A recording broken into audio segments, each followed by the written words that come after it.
এই জলকীয়াখিনি দেখিছেনে? আইও ইমান মৰম লগা ৰং তাজা একদম ইমান সুন্দৰ খুব ধুনীয়া লাগিছে। এইখিনি মই আচাৰ বনাবলৈ এয়া ধুই পখালি কালি এনেকৈ ৰ'দটো নায়েই ডাৱৰীয়া উপায় নাই সেইবাবে আজি শুকালেগৈ আজি বনাই পেলাম বুলি ভাবিছোঁ। কেনেকৈ বনাম আপোনালোকে চাবচোন। ইমানখিনি 1 কেজি কিনিছিলোঁ কিনি লৈছোঁ এইখিনি ঘৰৰ নহয় বাৰু মিছা কথা নকওঁ। কিনি লৈ পেলাই আচাৰ বনাবলৈকে এইখিনি এনেকৈ ধুই পেলাই শুকুৱাই দিছিলোঁ। ৰাতিটো বতাহত অলপ শুকালে তথাপিতো এটা ৰ'দ পোৱা হ'লে ভাল আছিলে কিন্তু ৰ'দ নায়েই আমাৰ ইয়াত খুব বৰষুণ সেইবাবে ভাবিলোঁ এইখিনি মই আচাৰেই বনাম। জলকীয়াখিনি ধুই গোটাকৈ দেখুৱাইছিলোঁ কিন্তু এয়া এতিয়া দুফাল দুফাল কৰি লোৱা হৈছোঁ। দুফাল সম্পূৰ্ণ কৰি দিয়া নাই দুফাল মাজলৈকে কাটি তেতিয়া মছলাটো সোমাব ইয়াত। গতিকে মই আচাৰ বনাম এতিয়া কেনেকৈ বনাম আপোনালোকে চাই থাকিব। এয়া আচাৰ বনাবৰ বাবে কেৰাহী পাতি তেল গৰম কৰিছোঁ।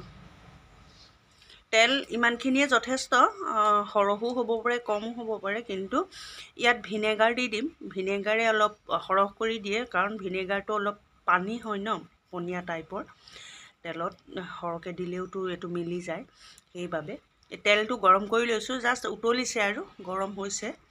তাৰপিছত এইখিনি গৰম কৰি নমাই দিম ঠাণ্ডা হ'লে মানে মছলা আৰু জলকীয়াখিনি দি দিম ইয়াত।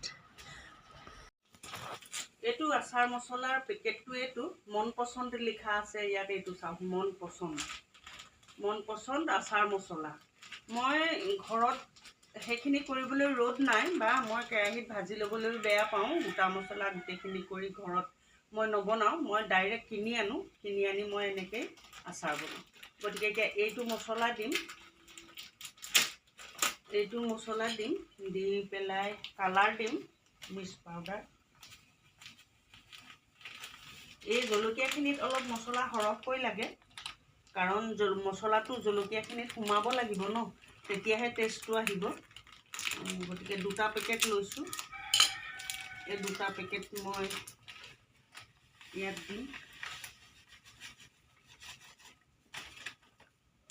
তাৰপিছত দিম এইটো কালাৰ মিৰ্চ পাউডাৰ। এইটোৱে অকণমান জলকীয়াটো অৱশ্যে কালাৰেই হৈ আছে হ'লেও এই কালাৰটোৱে অলপ কিবা এটা ভাল লাগিব বেছি দেখিবলৈ শুৱনি কৰিব। বৰ বেছি নিদিওঁ কমকৈ দিছোঁ।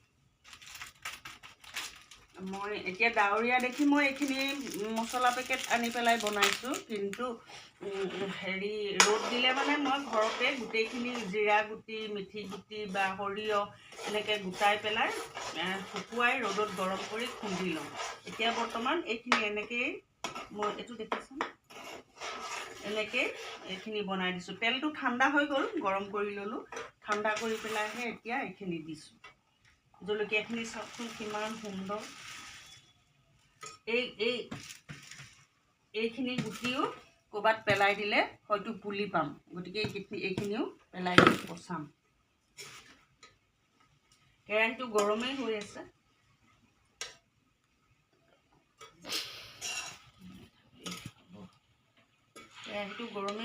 বাৰু এইখিনি বনাই পেলাই কমচে কম এইখিনি এসপ্তাহ থাকিব লাগিব। এসপ্তাহতকৈ কম হ'লেও হ'ব তথাপিতো এসপ্তাহটো ধৰিছোঁ। এসপ্তাহ লাগিবই কাৰণ এই বস্তুটো জলকীয়াৰ বাকলিটোতো কোমল হ'ব লাগিব মছলাটো সোমাব লাগিব তেতিয়াহে টেষ্টটো আহিব খাই ভাল লাগিব। মই এইখিনি খোৱাটো বৰ বেছি নহয় আমাৰ ঘৰত। এইখিনি দোকানত দিওঁ মই আচাৰ বনাই মই বিক্ৰী কৰোঁ।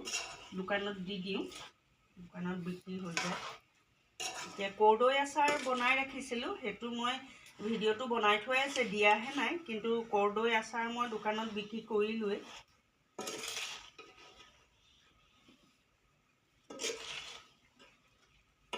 এইখিনিও তেনেকৈ আৰু 3-4 দিনৰ পিছত দিব পৰা যাব। তেনেকৈ দি দিম।